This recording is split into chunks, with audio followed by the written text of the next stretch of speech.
vivendo. Nenhum é igual ao outro. Aí a pessoa fala assim, não, mas eu já fiz o encontro, amém. Né? Faz quantos anos? Bora refazer de novo.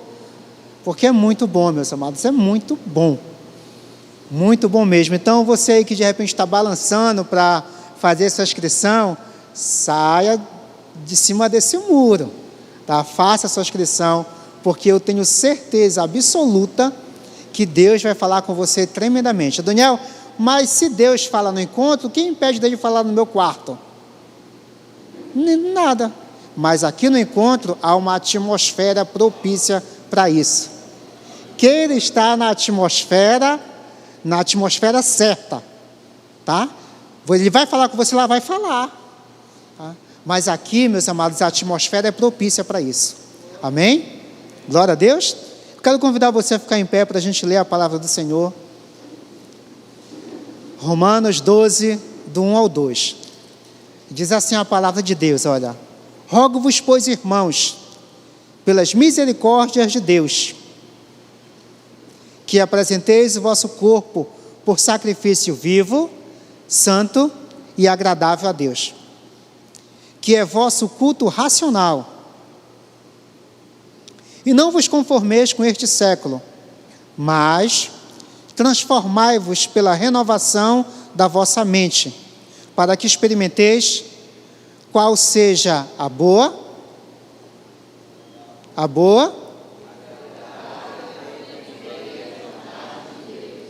Muito obrigado, meus amados. Vamos orar. Deus, eu te rendo graças, Senhor, porque o Senhor tem cuidado de nós. Te agradeço, Pai amado, por mais essa oportunidade de estar na tua casa te cultuando, Jesus. Pai amado, que o Senhor venha levar cativo o nosso pensamento agora. E que tudo que nós venhamos tratar aqui, Jesus, seja diretamente do teu altar, Pai amado. Pai amado, eu sei que o Senhor já está aqui e sei que a tua presença já é manifesta nesse lugar.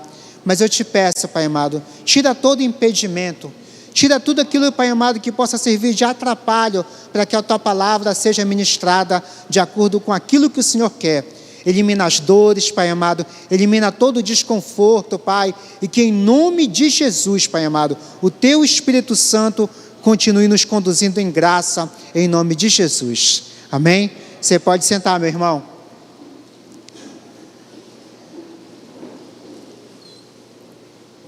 Amados, esse versículo ele é muito conhecido por nós, né?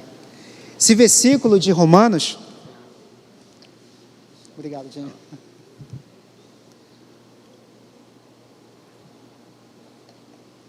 Esse versículo de Romanos ele é muito conhecido, tá?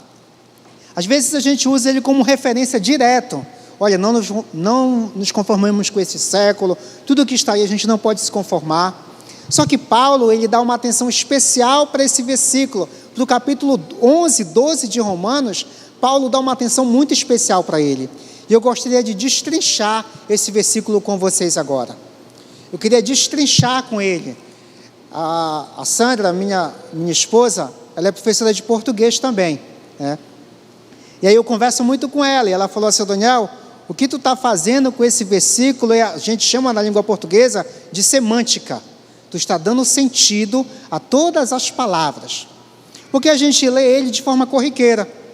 Mas a gente não parou para analisar palavra por palavra o que o Paulo queria falar para a igreja em Roma, aos romanos. Então, Paulo tinha uma preocupação com a igreja de Roma, gente. Por que Paulo tinha uma certa preocupação com a igreja de Roma? Paulo, missionário, escritor de cartas, um homem que motivava, um homem que aconselhava, um homem que se preocupava com os cristãos que ele ia conquistando para Jesus. Então ele se preocupava e ele se comunicava com essas igrejas através dessas cartas. E a igreja de Roma, a carta que Paulo escreve aos romanos, que é a carta à igreja de Roma, das pessoas que aceitavam Jesus lá em Roma, tá? Ela tem uma atenção especial de Paulo. Por quê? Porque Roma era a sede do Império Romano. O Império Romano, meus amados, nessa época, foi o império que mais conquistou terras. Então, era um império muito eclético, muito diversificado, Os povos iam sendo conquistados, e esses povos não eram proibidos de adorarem os seus deuses. Tá? Porque Roma, ela queria o controle político e econômico. Ela não estava interessada no controle político, no controle cultural, no controle religioso. Ela queria um controle econômico, político e militar. Por isso que fala poderoso Império Romano. Vocês estão entendendo? Digam amém. E Paulo tinha essa atenção especial para os irmãos que se convertiam em Roma. E aí ele faz uma carta. E essa carta ela é cheia de orientações, de exortações. E ela começa a enfatizar, ela começa a funilar. E esse versículo, o verso que nós lemos, 2 versos que nós lemos, eles sintetizam tudo que Paulo quer falar para a igreja de Roma. Está sintetizado aqui. Está sintetizado nesses 2 versículos. É claro que você pode achar muitos outros versículos interessantes, porque toda a Bíblia é interessante, mas hoje o nosso foco vai ser nesses 2 versículos. Não nos conformeis com este século. Amém?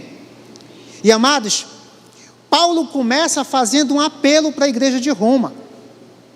Ele começa assim, olha, rogo-vos. Sabe o que é rogar? Rogar é pedir de uma forma fervorosa. É fazer um pedido.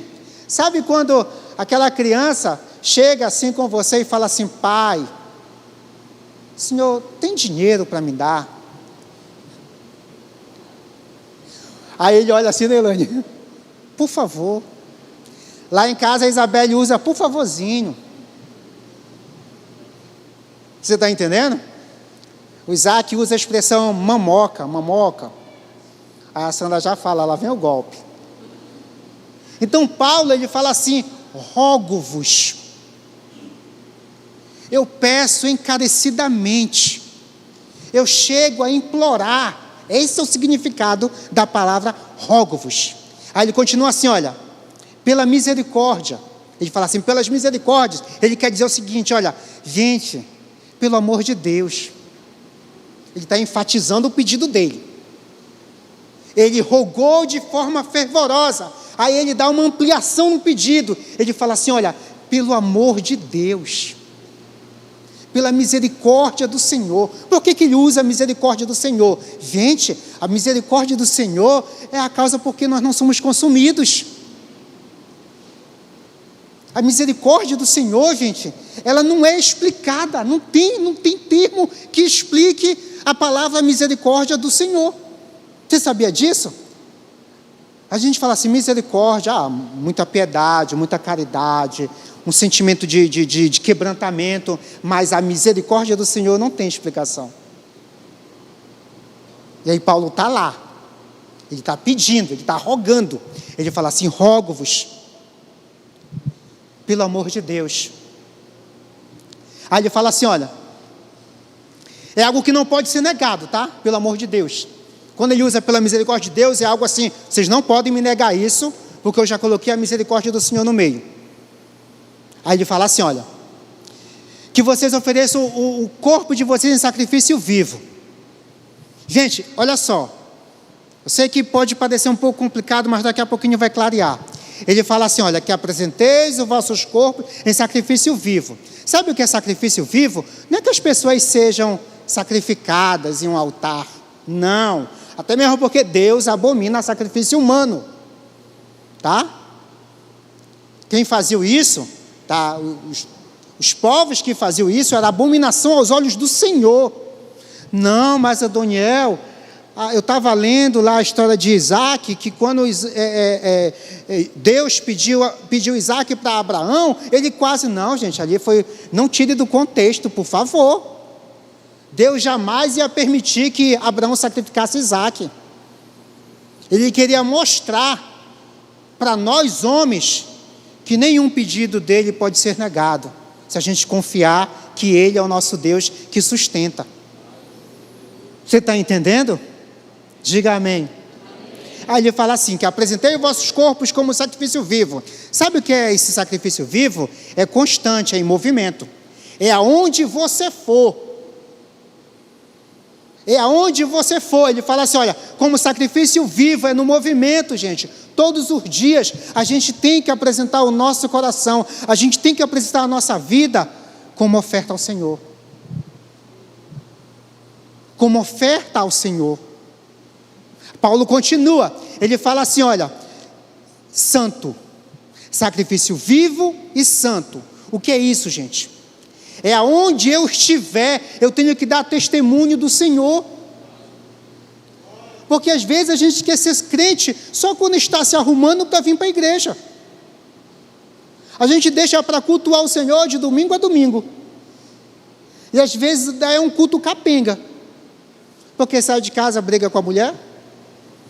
Aí quando para o carro aqui na frente, está tudo bem. Desfaz o bico, abre o sorriso, cumprimenta os irmãos da recepção. Sacrifício vivo e santo. Constantemente eu tenho que testemunhar. Constantemente eu tenho que demonstrar que Jesus me salvou em todos os ambientes que eu trafego, independente se é domingo, se é segunda, independente do momento, eu preciso testemunhar de Jesus. E Paulo está rogando isso. Por que Paulo está pedindo isso? Porque alguma coisa estava acontecendo na igreja de Roma, onde os irmãos queriam louvar o Senhor só quando se reuniam nos cultos. E esqueciam que eles eram crentes nos outros dias da semana. Vocês estão entendendo? Digam amém. Amém. Lá no seu trabalho as pessoas sabem que você é crente? Os teus vizinhos sabem que você é crente? Se não sabem disso, fale no seu pensamento misericórdia. Aí ele continua. Ele fala assim, e agradável. Sabe por que Paulo fala assim, olha, apresentei o vosso corpo como sacrifício vivo, santo e agradável? Porque quando eu dou testemunho de Jesus, gente, sabe o que a Bíblia fala que é agradável? O Evangelho. O Evangelho do Senhor é agradável. Então eu tenho que ser um sacrifício vivo, santo e agradável. Porque eu falo de Jesus.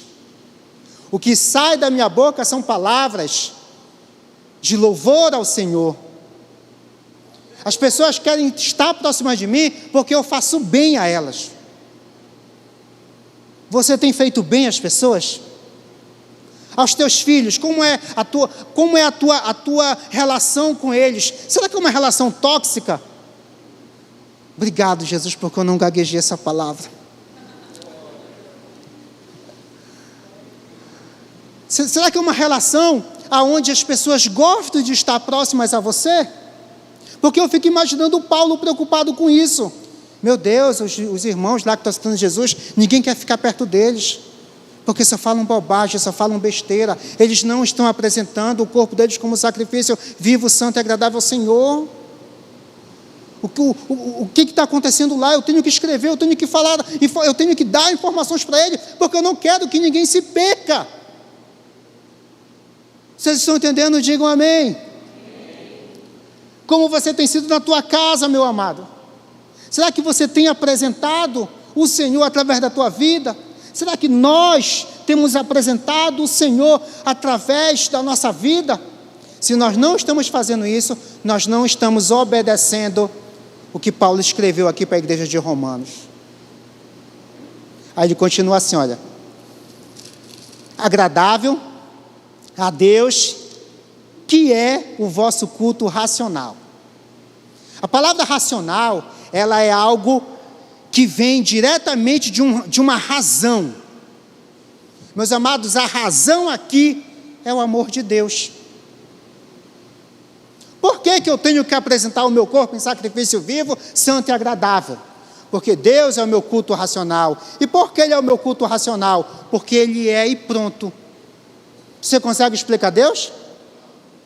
Quem aqui consegue dar uma explicação de Deus? Sabe por que nós o amamos? Porque Ele nos amou primeiro. Sabe por que nós o servimos? Porque Ele deu o seu único filho para morrer por nós. Essa é a razão pelo qual eu adoro. Essa é a razão porque Ele é o meu culto racional. E ninguém vai tirar isso de mim. Ninguém pode tirar isso de você, meu amado.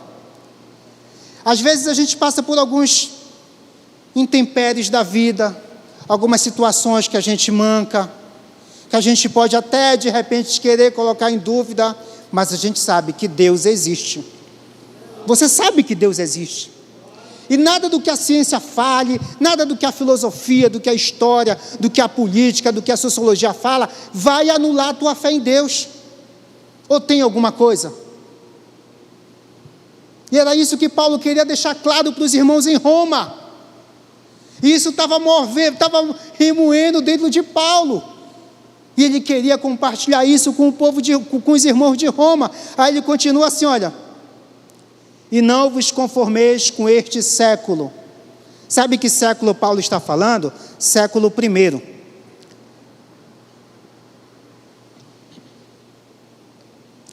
A escrita dessa carta, para qual igreja? Para qual igreja? De Roma. Ele está escrevendo no século I. Não esqueça o seguinte, tá, meus amados? Presta atenção aqui, ó. Não perca o fio da meada, tá? Século I é contado a partir do nascimento de Cristo. Como se a história começasse apenas com o nascimento de Cristo. É claro que antes de Cristo havia toda uma história. Por isso que o nascimento de Cristo, ele dividiu a história no meio. O que veio depois de Cristo passou a ser depois de Cristo, e o que veio antes de Cristo passou a ser chamado de antes de Cristo.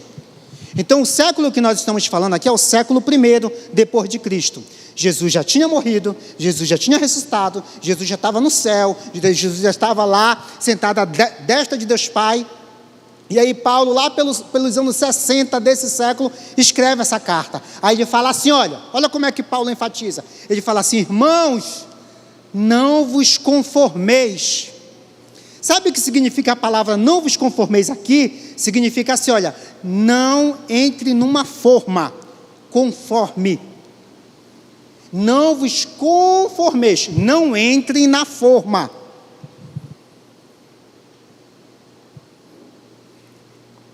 Diga assim: eu não posso entrar na forma. O que seria entrar na forma? Concordar com tudo. Ele está escrevendo para a igreja de Roma, a igreja aonde está no centro financeiro do mundo, o império mais poderoso que existiu nesse período. Meus amados, ele está preocupado, ele fala assim: por favor, não se conforme com este século. Sabe por quê? Porque o império romano, meu amado, tudo que ele queria, ele conquistava pela força. Império poderoso, exército poderoso.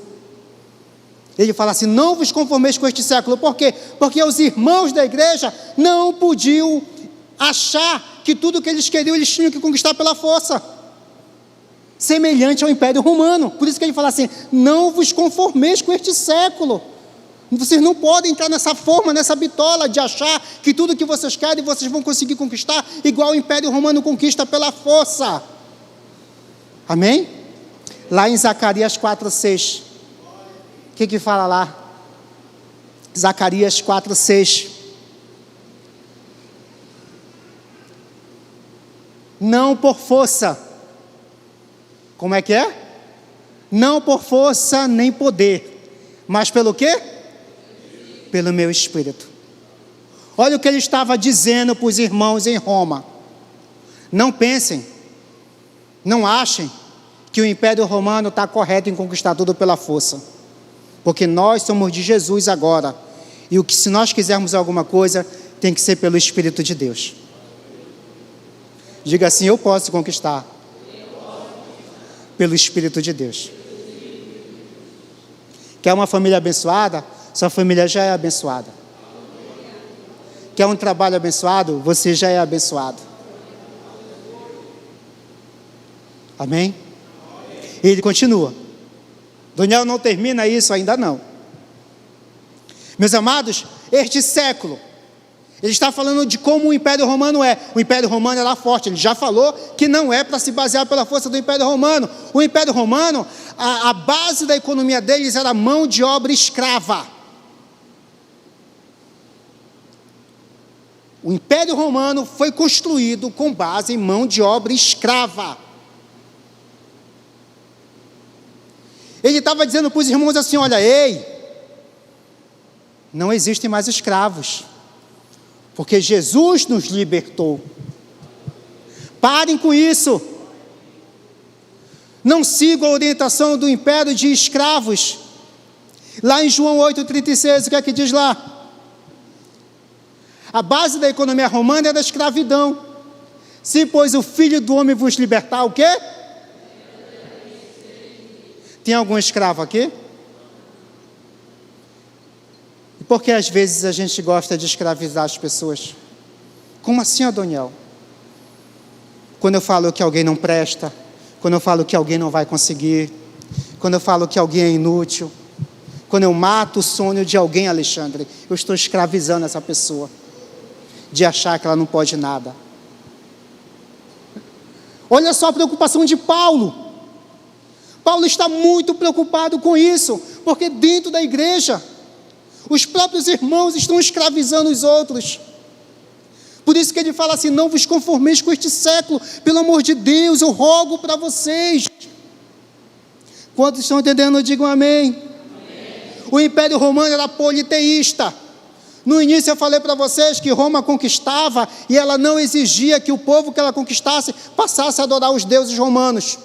Deixava o povo à vontade. Por quê? Porque eles queriam o controle militar, econômico e político. Era isso que eles queriam. Quando conquistaram a região da Judéia, Jerusalém, a região da Judéia, eles pagavam impostos.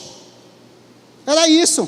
Faziam acordo com os sacerdotes. O sumo sacerdote pagava-se imposto para o Império Romano. Eles continuavam lá adorando o Deus de Israel. Roma não se importava, portanto, que pagasse o imposto, que fosse submisso, político, econômico e militarmente. Quantos estão entendendo, digam amém. E aí Paulo está preocupado com isso, por quê? Porque ele está falando assim: olha, o Império Romano é politeísta, mas nós não somos mais politeístas. Porque existe um Deus verdadeiro, 1 Timóteo 2,5. E Paulo estava preocupado porque alguns irmãos pensavam assim: não, eu vou ali adorar o Deus do vinho, Dionísio. Não, eu vou ali adorar a deusa Diana, a Afrodite. Ele estava preocupado com isso, porque era normal, era comum no Império Romano essas práticas. E aí ele diz assim: olha, porque há um só Deus, um só mediador. Diga assim: só existe Jesus. O resto é potoca. Literalmente. Quantos estão entendendo? Digam amém. Olha, está difícil aqui, meus amados. Aleluia, Jesus. O Império Romano, meu amado, era o império mais discriminatório que havia. Discriminava. Eram racistas. O rico era rico e o pobre era pobre, morria pobre. Nasceu pobre, morreu pobre. E Paulo está dizendo: nós não podemos ser assim. Nós não somos discriminatórios. Romanos 2,11.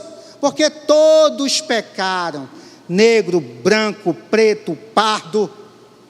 O IBGE, Instituto Brasileiro de Geografia e Estatística, existem mais de 1000 definições de raça brasileira. Sabia disso? Em 2016 foi feita uma pesquisa, a pesquisa do censo. Tinha gente que se declarava moreno da cor do toco de amarrar jumento. Você acredita nisso? Foi feita uma orientação por licenciadores para eles abrirem uma pesquisa para verificar como a pessoa se definia. Então tinha a pesquisa oficial, que era a pessoa dizer, né, eu sou pardo, negro, branco, e tinha uma extra para eles fazerem esse levantamento. E tinham pessoas que falavam: eu sou moreno marrom, da cor de amarrar jumento. E logo no início a gente achou que fosse brincadeira. Como nós estávamos estudando sobre isso, e realmente, muitas definições. Mas enfim, o Império Romano, ele era discriminatório. Discriminatório. Morador de rua? Não cuidavam dos seus. Viúva? Vai para lá. Órfão? Quero nem saber.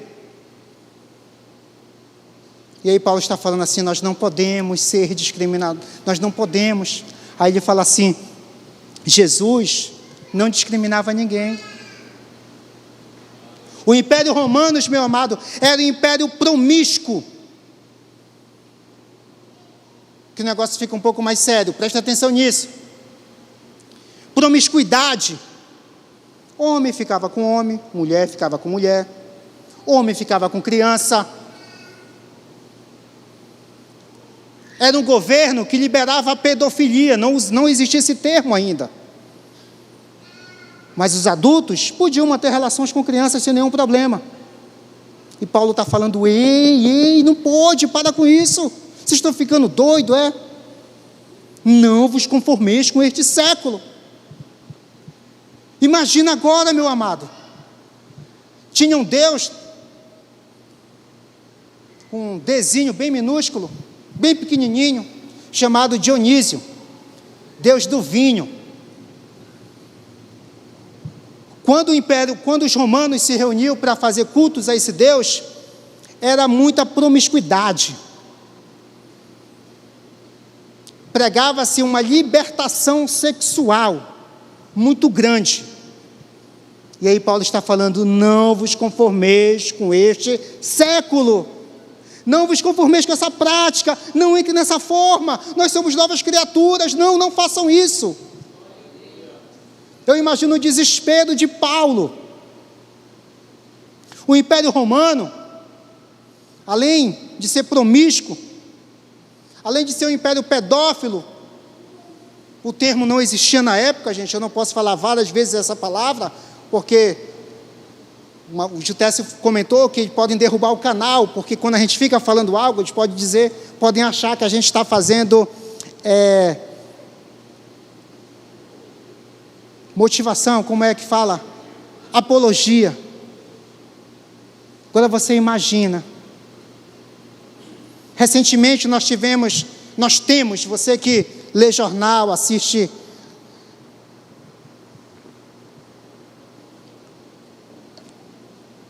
os fatos que estão na mídia, nós temos o caso do Alfred Epstein.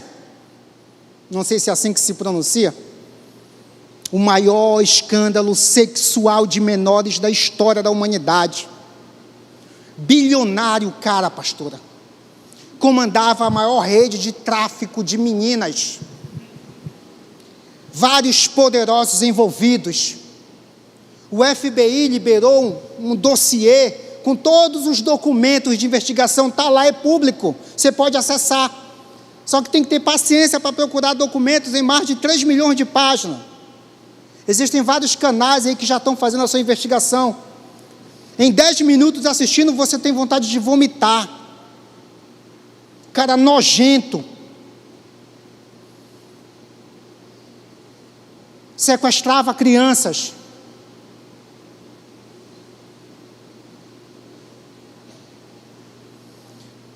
Quando a gente fala disso, causa uma certa indignação, porque eu sou pai. Eu tenho crianças em casa. Eu sei que você é pai, você não pode aceitar isso normal, isso não é normal, gente.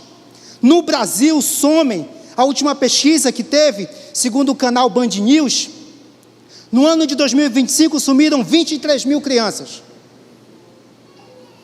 Desse montante, vários são meninas que já têm uma certa idade, depois dos 15, aí fogem para casar, fogem para se relacionar com outra pessoa, ela entra na estatística. Por quê? Porque geralmente a mãe vai lá e dá parte, o pai vai lá e faz o BO e entra na estatística. É encontrado e tudo mais, mas algumas vezes não sai da estatística. Mas a gente teve o caso recente dos meninos que sumiram lá no Maranhão.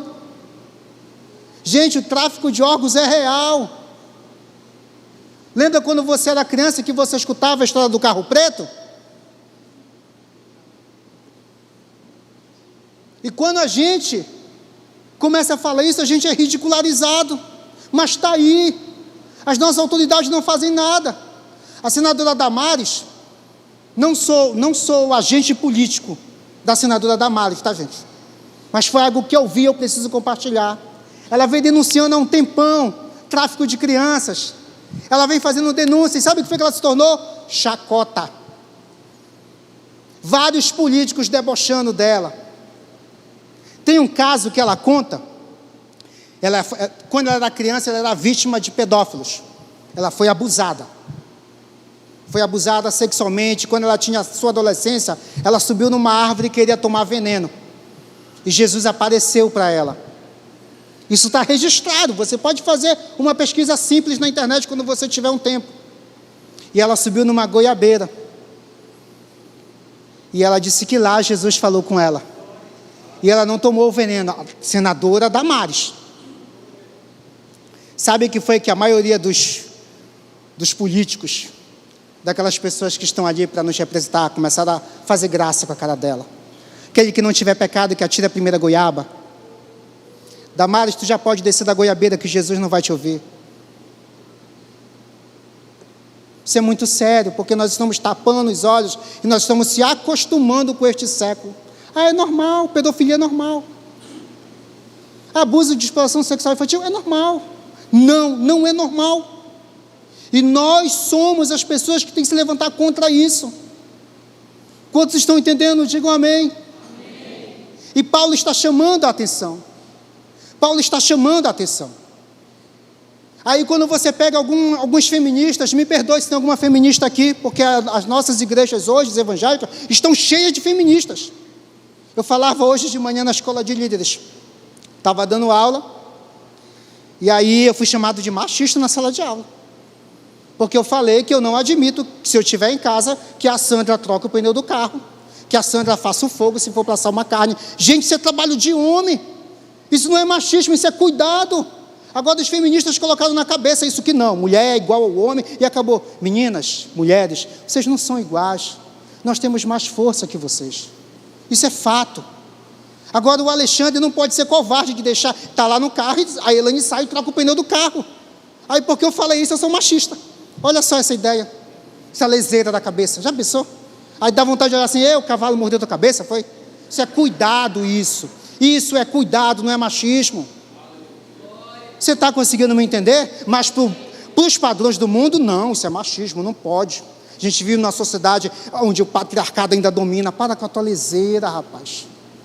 E tem muitas mulheres dentro da igreja que levantam a bandeira de feminismo, sem saber o que diz realmente a filosofia. Porque vocês vivem no padrão discriminatório. Na última pesquisa, a maior parte da população cristã no Brasil é negra. Como é que a nossa igreja é racista? Você sabia disso? Mas sabe por que eles falam isso? Porque eles querem que a gente venha se formar, entrar na forma, de entrar nesse clima. Não, as igrejas evangélicas são discriminatórias. Não, na igreja evangélica a mulher não tem espaço. Não, na igreja evangélica é racismo. Para com isso, não dá ouvido para isso, vai ler a Bíblia, porque o Jesus que eu prego, que eu sirvo, ele conversava com mulher da mesma forma que ele conversava com o homem. Está lá a mulher samaritana, todo mundo desprezava a mulher. O meu Jesus, que não é discriminatório, que não faz acepção de pessoas, foi lá conversar com ela. O Jesus que eu prego, pegou na mão de uma mulher adúltera, levantou, olhou para ela e disse assim: vai e não peques mais. Aí vocês vêm dizer que a nossa igreja é discriminatória? Vão ler a Bíblia. Então é isso que Paulo está dizendo para a igreja de Roma. Não entrem nesse padrão, nesse costume, por favor, pelo amor de Deus. Quantos estão entendendo? Digam amém. E aí a maior referência de alguém que não entrou nos padrões, que não entrou no costume daquele século, é Noé. Noé, lá em Gênesis 6:9. Gênesis 6:9. Olha só a diferença. Eu quero convocar você aqui. Eis a história de Noé. Olha só. Noé era o homem justo e íntegro entre os seus contemporâneos. Sabe o que significa dizer? Contemporâneo é alguém que convive na mesma época que você. Então todos nós aqui somos contemporâneos um do outro. Noé era justo e íntegro quando comparado aos seus contemporâneos. O 10. Gerou 3 filhos, Sem, Cã e Jafé. 11. Olha o que é. A terra estava corrompida à vista de Deus e cheia de violência. A terra estava corrompida à vista de Deus e cheia de violência. Mas Noé não se conformou com aquele século. Ele continuou fazendo o que era careta. Ele continuou defendendo a família tradicional. Ele continuou defendendo os seus padrõezinhos ali. Todo mundo ria da cara dele. Todo mundo ria da cara de Noé. Mas a Bíblia fala que Deus preservou Noé e sua família. Você quer que você e a sua família sejam preservados? Não vos conformeis com este século. Não caia nesse papo furado de que o que está acontecendo aí é normal. Não caia nesse papo furado de achar, isso é evolução, isso, pare com isso. Não vos conformeis com este século. Quantos estão entendendo? Digo amém. Amém.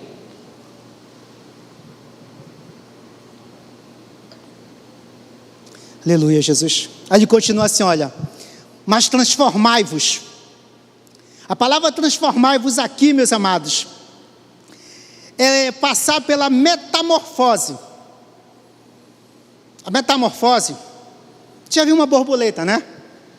A borboleta, para ela se tornar borboleta, ela passa por uma metamorfose, ela passa por uma transformação. A transformação da borboleta, ela exige duas coisas, João. Ela exige tempo e ela exige energia. Tempo e energia. Nós vivemos em um mundo capitalista, onde para o capitalismo o tempo é dinheiro. E Deus está falando assim, ei, eu quero que vocês sejam transformados. Para mim ser transformado, eu tenho que parar. Eu tenho que parar comigo mesmo. Eu tenho que centralizar, eu tenho que me arrumar, eu tenho que me organizar, eu tenho que falar assim, eu não posso me acostumar com este século. Eu preciso me transformar. E a borboleta fica lá, dependendo da espécie, de um mês a vários meses, 2, 3, 4, 5, tem borboletas que demoram até 6 meses dentro do casulo. E a gente não quer parar. A gente não quer pisar no freio, a gente não quer refletir. Aí ele fala assim, olha, transformai-vos pela renovação. Sabe como é que a renovação vem? Através de estudo. Através de você fazer escola de ministérios. Através de você ler a Bíblia. Tudo isso requer tempo e energia. Só que a gente tem coragem de gastar tempo e energia assistindo uma série na Netflix. Por dia, 2 horas de tempo. Não, eu quero maratonar, eu vou maratonar. E não tem tempo de passar 1 hora lendo a Bíblia, 1 hora orando. Não vos conformeis com este século. Tem gente que pega um dorama, ele só para de assistir quando termina todo o... Uma vez eu quase apanhei na sala de aula. Sério. Estava falando sobre o Enem, que tem que estudar. E a menina falou assim, professor, porque eu tenho que... Primeiro eu assisto dorama, mas meu filho, a tela, ela tira toda a sua atenção. Televisão, celular, são bênçãos, são. Quando se sabe usar. Quando você, antes de dormir, você está lá assistindo. Quando você deita, o teu cérebro demora alguns minutos para voltar a sintonizar. Ou seja, tu está perdendo tempo ali. Mas não, eu tenho que maratonar a Netflix, o dorama lá. Tenho que maratonar essa série. Preciso fazer isso. Paulo está dizendo assim, transformai-vos pela renovação da vossa mente. Renovação da vossa mente passa por metanoia.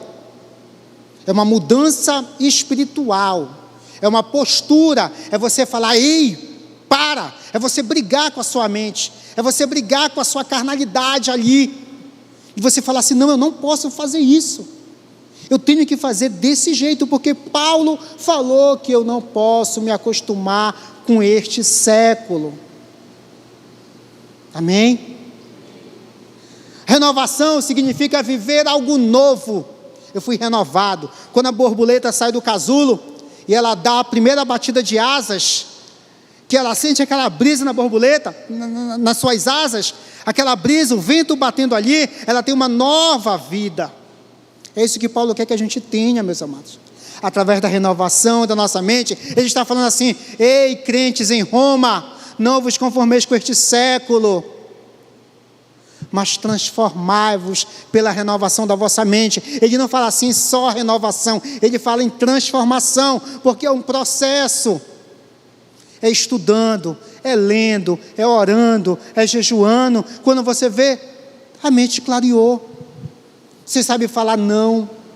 Você sabe sorrir de forma educada e falar assim: não, parceiro, não dá para mim hoje, mas vai lá, Deus te abençoe. Sem nenhuma dor na alma. Ai, doeu tanto eu ter falado não lá para os caras da bola, porque hoje é o dia e tal. Não, por quê? Porque a sua mente está renovada.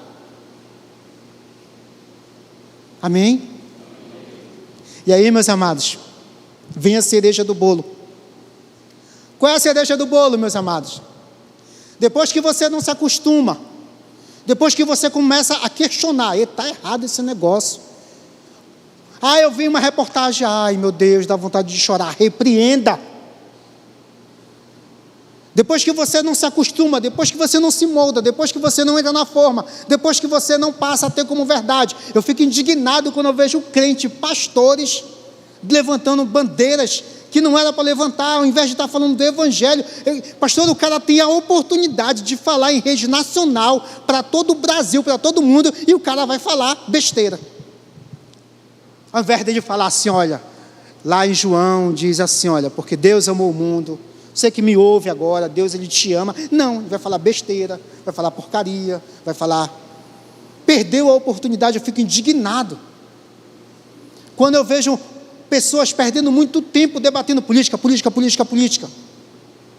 Não, gente, nós temos que falar de Jesus, do Evangelho. E olha, eu vou falar uma coisa aqui bem pessoal para vocês, sabe?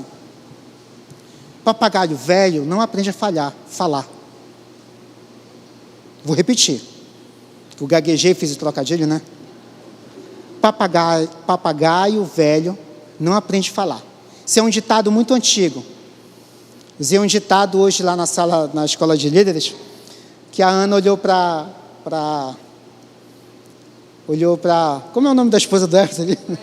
Para a Suelen, e ela falou assim: o cachimbo, né, deixa a boca torta, né? E ela falou assim: não entendeu o ditado, porque nós que somos mais antigos, né? O que eu quero dizer com isso, meus amados? Não adianta você pode pegar, esfregar a cara da pessoa no chão. Se ela não quiser aceitar como verdade, ela não vai aceitar. Não adianta você ficar falando que o presidente do Brasil é ladrão, é isso, é aquilo. Não vai adiantar de nada. Sabe o que a gente tem que fazer? Dobrar o joelho e orar. Vi uma situação de um pastor dizendo que todas as pessoas que desfilaram lá no carnaval, lá e tudo mais, vão ter câncer de garganta. Misericórdia, gente. A gente tem que abençoar, não pode amaldiçoar. Eu tenho que orar para aquele cara lá vir para cá, para ser mais um do meu lado. Você está entendendo? Sabe? E é por isso que a nossa igreja acaba comprando inimigos, que o diabo fala assim: eu não tenho nada a ver com isso, viu? Isso é BO de vocês, eu não tenho nada a ver com isso.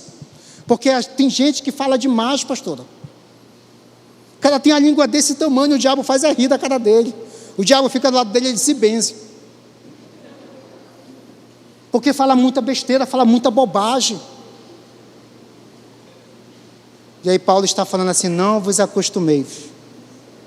Não entrei nessa forma.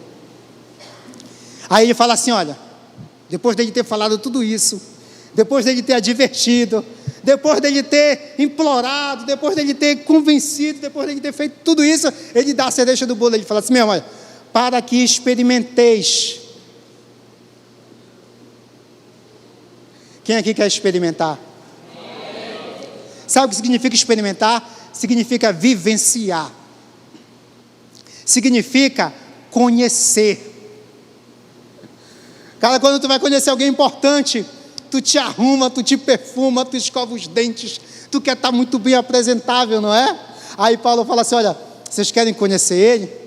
Então tá, para que você possa experimentar, para que tu possa vivenciar a boa. O contexto de boa aqui significa pura, significa santa. Por quê? Porque vem da natureza de Deus. A natureza de Deus, meu amado, é incorruptível. Deus, ele é muito puro. A pureza de Deus foge à nossa compreensão. Por quê? Porque a nossa compreensão de pureza é algo sem pecado, é muito limitada. O que eu quero falar para vocês é que Deus é muito mais puro do que a nossa concepção de pureza. Aí Paulo fala assim, olha, para que vocês possam experimentar a boa, puro, santa. Aí ele fala assim, perfeita. Sabe o que é perfeito? É algo completo. Você come lá o seu açaí com uma pará. Aí alguém pergunta assim,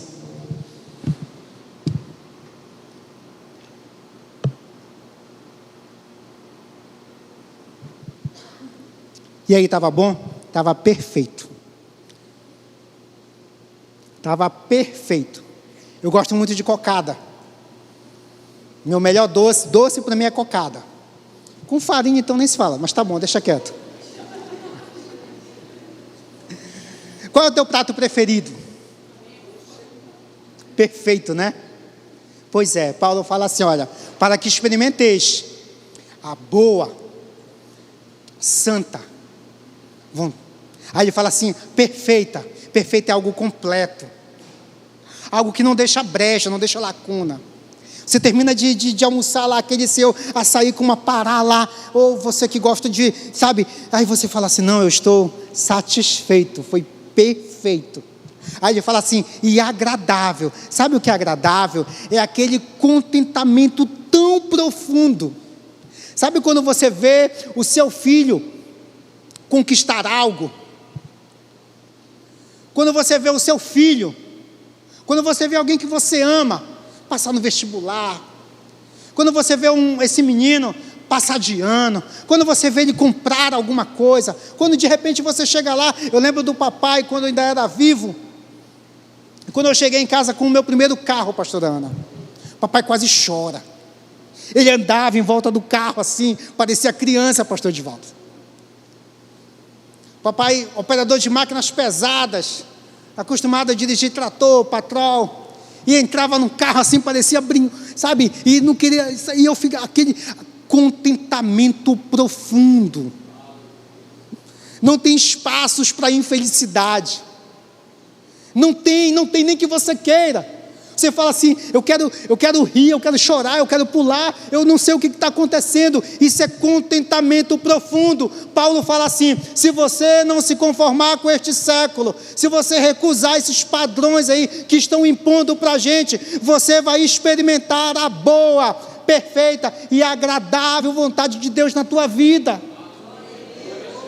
Eu não posso me limitar, porque eu quero viver essa boa, perfeita e agradável vontade, porque quando eu vivo a boa, perfeita e agradável vontade de Deus, nada me abala, nada me abala. Aconteceu um problema, graças a Deus, é assim, sabe, isso daí é de menos. Você viu a casa daquele pai, que saiu do carro, e aí os meninos, os 2 filhos dele brincando, desengataram o freio de mão do carro. Meus amados, o depoimento desse pai é algo assim que o meu coração ficou cheio de contentamento, quando ele fala assim, foi Deus que tirou os meus filhos do carro. E aí, o carro se acabou lá no precipício, deu mais uma capotada, ela não estava no seguro, e ele falou assim, eu só via um, que eram gêmeos, só que quando ele correu, ele só viu um, e o menor que tinha puxado, que tinha desengatado o freio de mão, ainda tentou segurar o carro. A imagem é muito forte, ele tentava segurar o carro, assim, uma criancinha, aí ele falou assim, sai daí, e ele falou assim, naquele momento, eu só queria um abraço. Meus amados, isso é contentamento profundo, mesmo diante da desgraça, eu vejo o lado bom. O lado bom é que os meus filhos estão aqui comigo. E eu não sei qual foi a desgraça que aconteceu na tua vida. Mas se você não se conformar com este século, se você esquecer as coisas desse século, que dizem que é verdade para a gente, você vai experimentar a boa, perfeita e agradável vontade de Deus para a tua vida. Sabe por quê? Porque não tem nada que vá abalar a tua fé.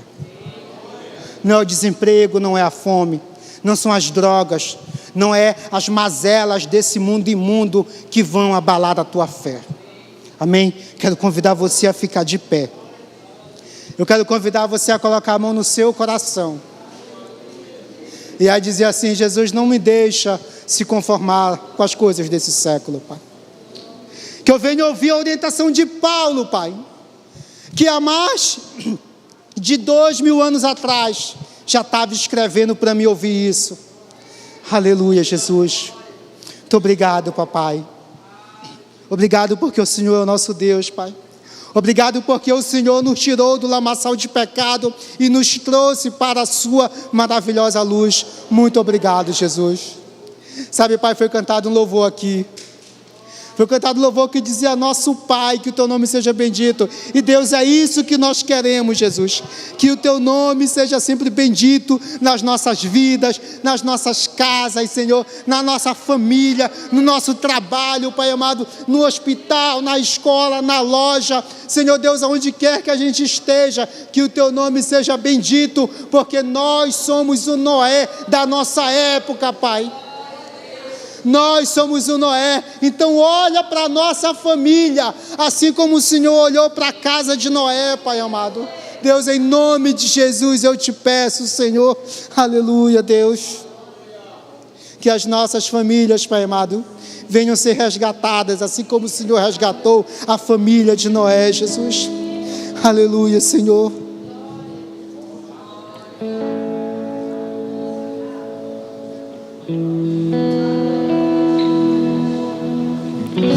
Aleluia, Jesus. Obrigado, Jesus.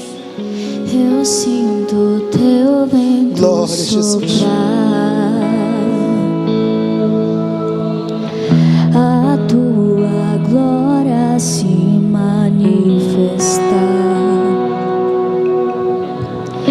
Eu posso ver o teu poder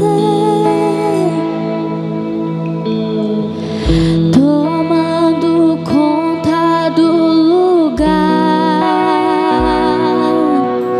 de braços abertos estou, coração rendido em teu altar. Uma coisa te peço: vem me transformar, e de dentro pra fora, de dentro pra fora, transforme o meu ser, e de dentro pra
Jesus. Oh, Jesus, de dentro para fora, Pai. Aleluia, eu quero perguntar para você. Você que quer viver, você que quer experimentar essa boa, agradável e perfeita vontade da tua vida. Você que quer aceitar Jesus e quer vivenciar tudo isso que nós falamos aqui hoje nesse lugar. Você que quer aceitar Jesus, Jesus te chama agora. Jesus te chama. Jesus chama você pelo nome. Você que prestou atenção, Jesus passou o culto todo falando no teu ouvido. Ou de repente você já aceitou, mas aí por algum motivo você enfraqueceu, foi dar uma volta e se perdeu. Jesus te chama também. Então você que quer aceitar Jesus, você que quer se reconciliar, saia do seu lugar, venha aqui à frente e venha experimentar a boa, agradável e perfeita vontade. Aleluia, Jesus.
Tu és bendito.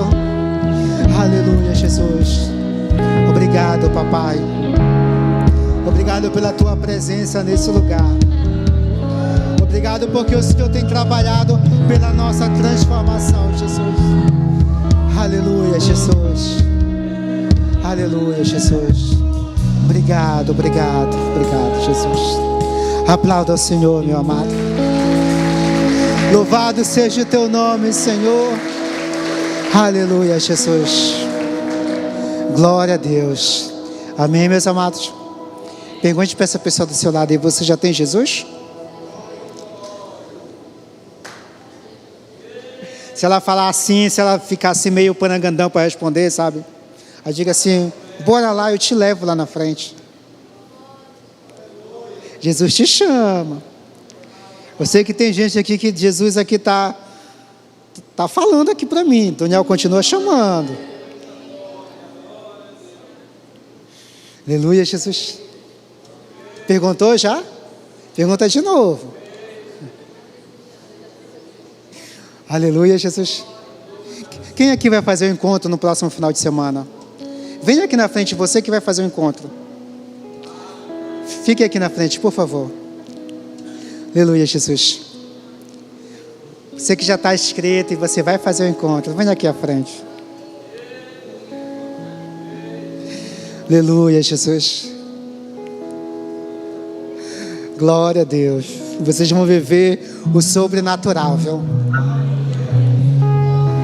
Aleluia, Jesus. Tem alguém aí que quer fazer o encontro e está sem dinheiro? Seja sincero. Jogue limpo com o Senhor. Hein?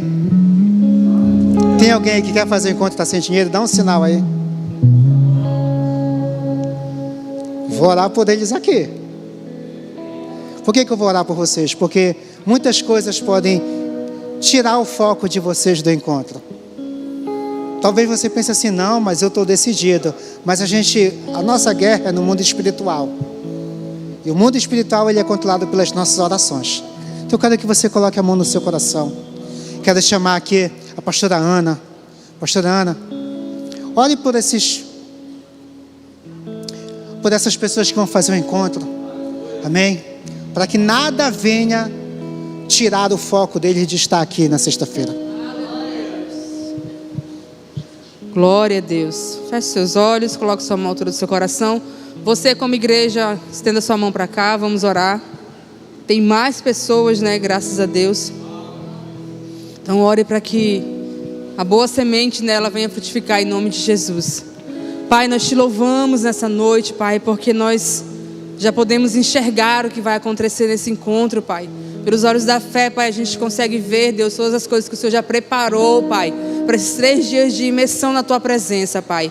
E eu oro, Deus, por cada um que está aqui na frente, Pai, que tomou uma decisão, Deus, de vir ouvir o Senhor, de buscar a Tua face, de buscar a Tua presença, Pai, amado, nesse encontro, Pai, nesses 3 dias separados, ó Deus, para ouvir o Senhor, Pai. E eu oro, Deus, para que eles fiquem firmes, ó Pai amado, naquilo que o Senhor já depositou no coração deles, Pai, em nome de Jesus, ó Pai. Deus, para que eles sustentem, ó Deus, todos os dias essa vontade de estarem aqui, Pai. E quando eles estiverem aqui, Deus, eles vão ver o quanto valeu a pena, Pai, receber mais do Senhor, receber mais da Tua vontade, Pai. E eu oro, Deus, também por aqueles que estão indecisos, que estão em dúvidas, Pai, que nesse momento, Deus, toda dúvida, toda indecisão, Pai, ela possa, Deus, cair por terra, Pai, em nome de Jesus, ó Pai. Os que têm medo, Pai, que estão preocupados com o recurso, Pai, que nesse momento, Pai, o Senhor entre com uma ação sobre o coração deles, ó Pai amado, trazendo, Deus, a paz e a certeza que eles precisam, Pai, da parte do Teu Espírito, Deus, em nome de Jesus, amém. Aleluia, obrigado, pastora, vocês podem sentar, meus amados, amém? Meus amados, o encontro, ele é tremendo, Quem quer ir para casa aí?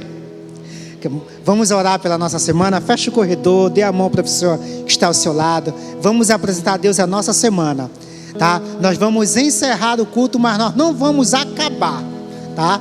Você que vai ficar aqui no momento de intercessão, fique à vontade, você é o nosso convidado a estar aqui, tá bom? Nós vamos fazer essa oração, nós vamos encerrar o culto e nós vamos continuar louvando ao Senhor, amém? Deus, Tu és tremendo, Pai, e eu quero Te agradecer, Jesus, quero Te agradecer, Pai amado, por tudo que o Senhor tem feito pelas nossas vidas. Te agradecer, Pai amado, porque o Senhor entregou o Teu Filho para morrer por nós. Te agradecer porque o Senhor tem blindado a mente de muitos pais aqui, Senhor, contra esses valores, contra essa desvirtualização de valores desse mundo imundo. Continua blindando, Pai. Continua blindando esse homem, essa mulher, este jovem, essa criança, este adolescente, Pai amado. Deus amado, de toda essa desvirtualização dos valores que essa mídia imunda tenta impor, Jesus, contra nós. Pai amado, nós somos a Tua igreja, Jesus.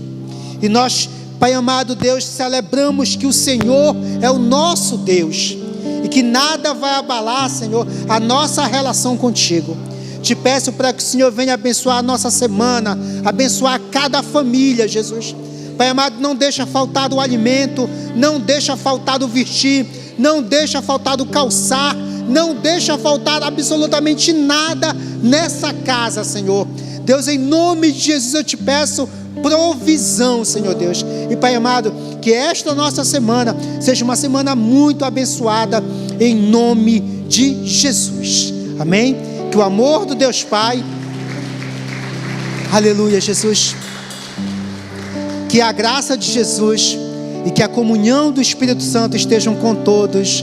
Boa noite, fiquem em paz e vá em paz, em nome de Jesus, aleluia, Senhor.